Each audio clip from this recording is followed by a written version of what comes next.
Does the Wim Hof method cause tinnitus?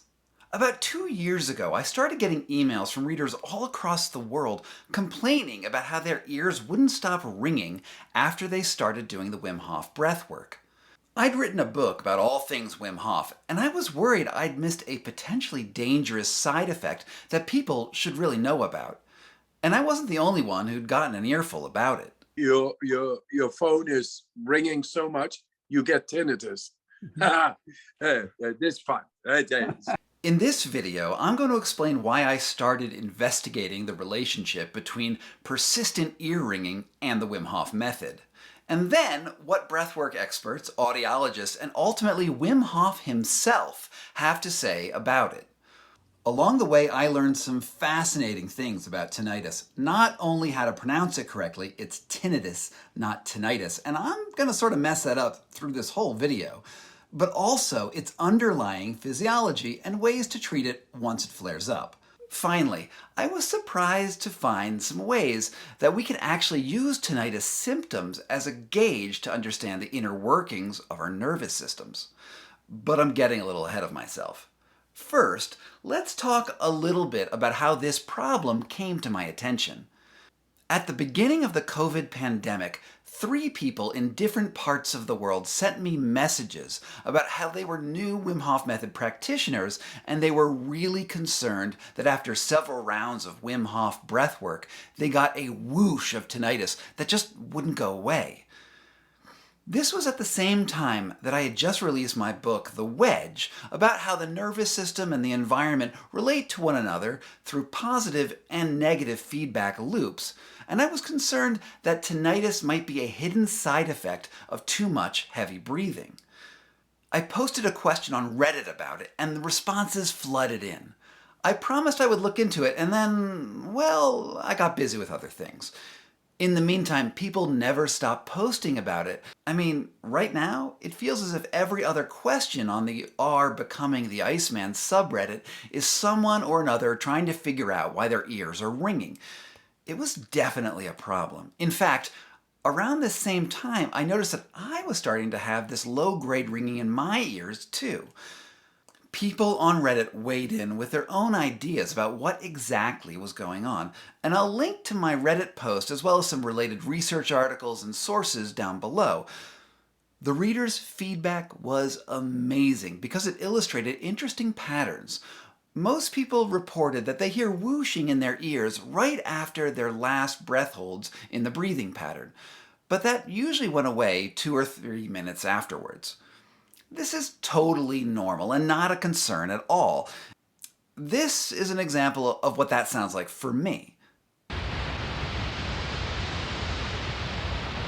After the Wim Hof breathing, your heart rate goes up, and what you're hearing is the sound of blood rushing through the vessels in your ears. It goes away when your heart rate goes down. However, a few people on the subreddit reported that their tinnitus got much worse when they performed an advanced Wim Hof breath maneuver of squeezing blood up to their heads during full lung retentions. In The Wedge, I described how this technique can have some mild psychedelic effects. Some Redditors said that switching to just nasal breathing helped calm down the tones when they got annoying, while others said that they noticed a connection between the Wim Hof method, tinnitus, and TMJ joint pain, which is inflammation in their jaws, which can get really annoying. Finally, a few people said that they didn't think that the Wim Hof method causes tinnitus at all. Rather, it was just that it made them so much more aware of their bodies and the things that were already happening inside. Now, those were all super interesting data points, some of which proved more prescient than I had thought they would. Based on their responses, I suspected that the people who had tinnitus had extremely high sympathetic activation during the breath work and weren't able to get back down to homeostasis during their recovery breaths. Now, for those of you unfamiliar with the terminology, the term sympathetic activation means a high fight or flight response. Meanwhile, parasympathetic is the opposite. The nervous system goes into its rest and digest mode. But I'm just an investigative journalist, and I wanted to get a second opinion, and my first stop was to call up Brian McKenzie, who is a human performance specialist, breath worker, and someone who makes an appearance in both What Doesn't Kill Us and The Wedge. He was driving between California and Colorado, so I could only get him on the phone, but here's a pic from the last time I interviewed him. I'll go into some things that I do understand, but then I'm gonna speculate on why you're getting bombarded. Brian works with a lot of top athletes and high performers, and part of the problem, he says, is that the type of the people who seek out the Wim Hof method are already prone to anxiety. Since COVID, you've got a lot of people who are are more sympathetically charged. They're now doing something that the Wim Hof method works really well for very healthy people. Okay. The Wim Hof method does not work really well for unhealthy people. We see that with autonomic nervous system dysfunction, right? And so people who have high anxiety, not all, but a lot of people who have high anxiety don't do well with the Wim Hof method. It fucking sends them into a panic switch because they hyperventilate and sets off the switches for panic. Tinnitus being a byproduct of high sympathetic drive, you're setting off that sympathetic drive, and it's hard to actually get that back down, especially with the fact that from a cultural standpoint, everything's an on switch. Ideally, the Wim Hof method is supposed to balance out the high energy state you get during the hyperventilation with a very relaxed one during the breath retention. So what Brian was saying runs a little against my own experience with the Wim Hof method because I find that it actually helps me when I'm anxious. Still, Brian is right that not everyone's nervous system resets so easily. I've seen people panic when they get into ice baths and jump out before they find the ability to take control of their breathing. I've also seen people have panic attacks during the initial rounds of hyperventilation before they even get started to hold their breath. When people don't complete both aspects of the practice, they can end up worse off than when they started because their whole body is out of balance. This makes sense to me, but what about tinnitus specifically? For that, I needed a specialist. So my name is Craig Casper. I am a audiologist by training for the past 26 years. Dr. Casper has worked with some of the most renowned tinnitus researchers in the world, and his own practice also focuses on human performance and breath work. So he's sort of the ideal guy to talk to. So what exactly is tinnitus? So what happens is we have these tens of thousands of sensory cells that are picking up sound, transferring it to the nerve, which ultimately brings it up to the auditory cortex where we hear and interpret sound. So that's the normal course of things. Sound is picked up, brought to the brain, and we perceive it. When we have hearing loss, what occurs is those sensory cells start to die off, and the sound doesn't get to the brain as robust as it once did. And that's where something really interesting happens. The brain, the temporal lobe, actually starts to shift its organization because of lack of input. So basically what happens is you have that change, and the brain turns up its internal amplifiers, and it creates a phantom auditory perception, similar to phantom limb perception. Just about everyone will have some level of tinnitus as they age because hearing loss is basically inevitable. As we get older, our hearing starts to deteriorate, and certain tones don't make it into the brain as well as they once did. However, instead of just leaving that blank spot in the sound wave empty, the brain fills in the gaps. My very mild tinnitus sounds like a soft version of this. This is because hearing doesn't happen in the ears. It occurs in the brain. All that your nerves and sensory organs do is transmit raw data from the outside world into the gray matter where it enters your consciousness when you perceive it. This is actually a very deep concept that can be a little tricky to wrap your mind around. In The Wedge, I explained it by comparing the brain to a computer. The bits and bytes of human experience are software made up of packages of information that combine data from the hardware sensory organs with the emotional state you had when you first picked up the sensation. These packages of information are what I call neural symbols that the brain stores and assembles together like a computer program to make a model of the world that the body moves around in. Now, that's really, really complex, and I will do a video about that sometime specifically. But I did give a talk in Aspen a little while ago that went into a lot more depth that you can check out now. To get back onto topic, as Dr. Casper puts it, tinnitus is a feedback loop between the audio gaps in our sensory system and the brain's phantom perception.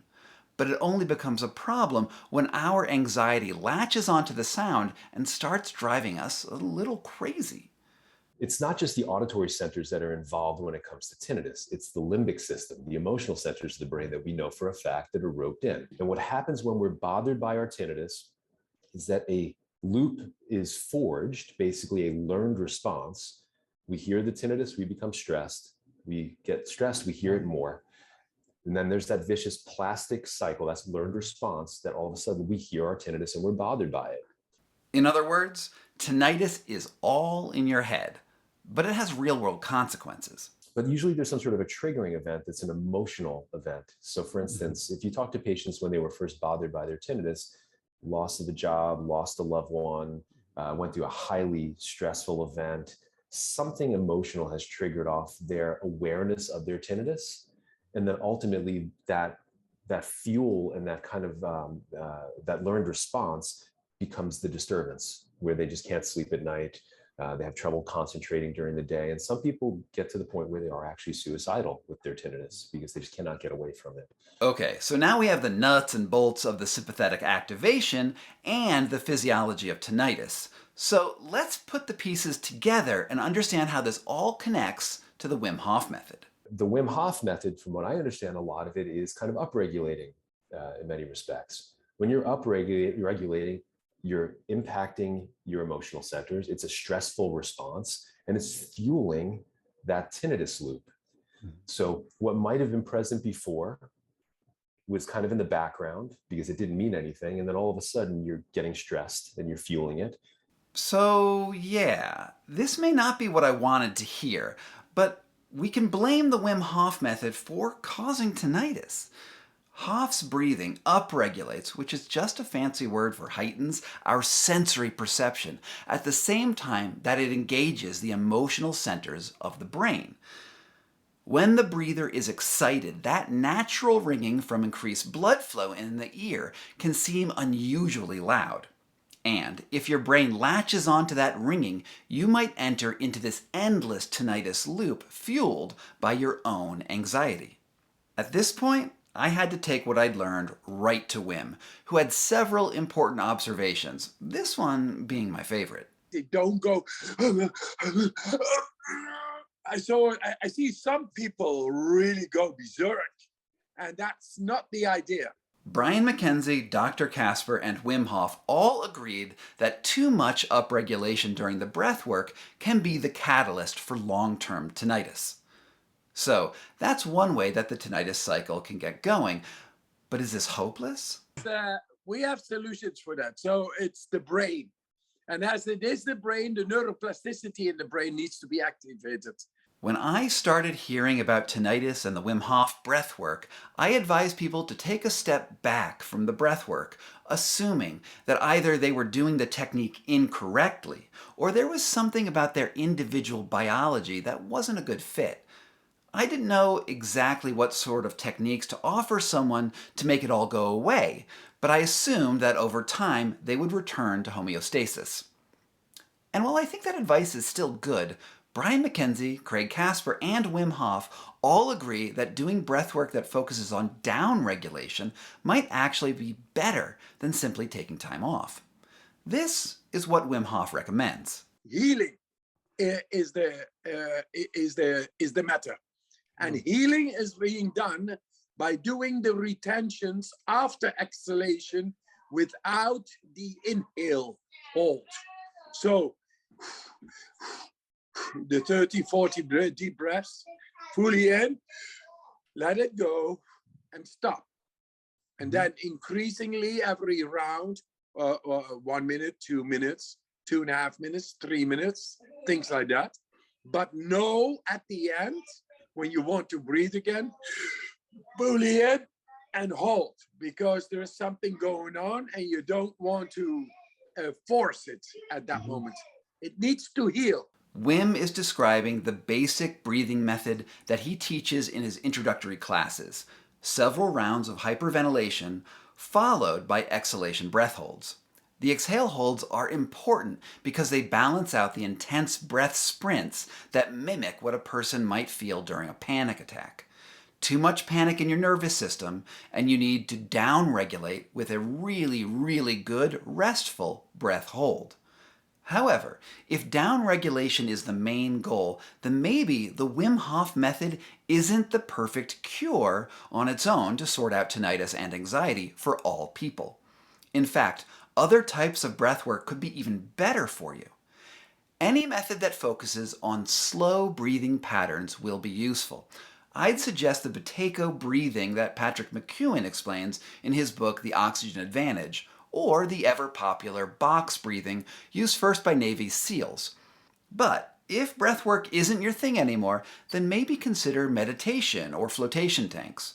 All of these methods enhance your ability to relax and should have a beneficial effect on anxiety and tinnitus. That said, I think it's important to note here that there's a world where your tinnitus might never go away. Hearing loss is almost inevitable over time, and the brain naturally wants to fill in those silent gaps with its own not-so-great soundtrack. But even that has a silver lining. So we oftentimes counsel patients to say, look, utilize your tinnitus as a gauge for where your mindset is. So it's like using it as a tool, just like you're breathing. So if you're breathing, you're stressed. If you're nice, slow belly breaths, you're relaxed. And you don't even realize that unless you pay attention to it, right? That's awesome. This should be the title of your next book. Tinnitus is my superpower. One last note. Dr. Casper said that tinnitus can also have purely physical causes, particularly in combination with TMJ joint or damage in the cervical spine. So if you have those conditions, or if your tinnitus is stronger in one ear than the other, you might want to see an audiologist or medical practitioner who can better diagnose the underlying issue. I hope this video answers the most pressing questions about tinnitus and the Wim Hof method. The thing that I love about this topic is that it touches on so many other parts of the research that I've been doing for years. If you want to know more about my 12-year journey working with Wim Hof and how the cold and breathwork changed my life, check out my book, What Doesn't Kill Us, especially if you like audiobooks, because I read it myself.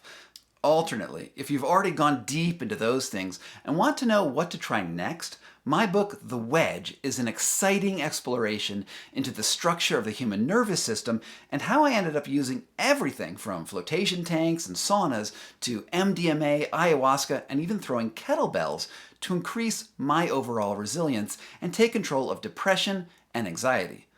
I've also done a bunch of videos that you can find in the related playlists on this channel. I'd love to know your own experiences with tinnitus and breathwork down in the comments. Maybe you've discovered some out-of-the-box methods that I've never even dreamed of.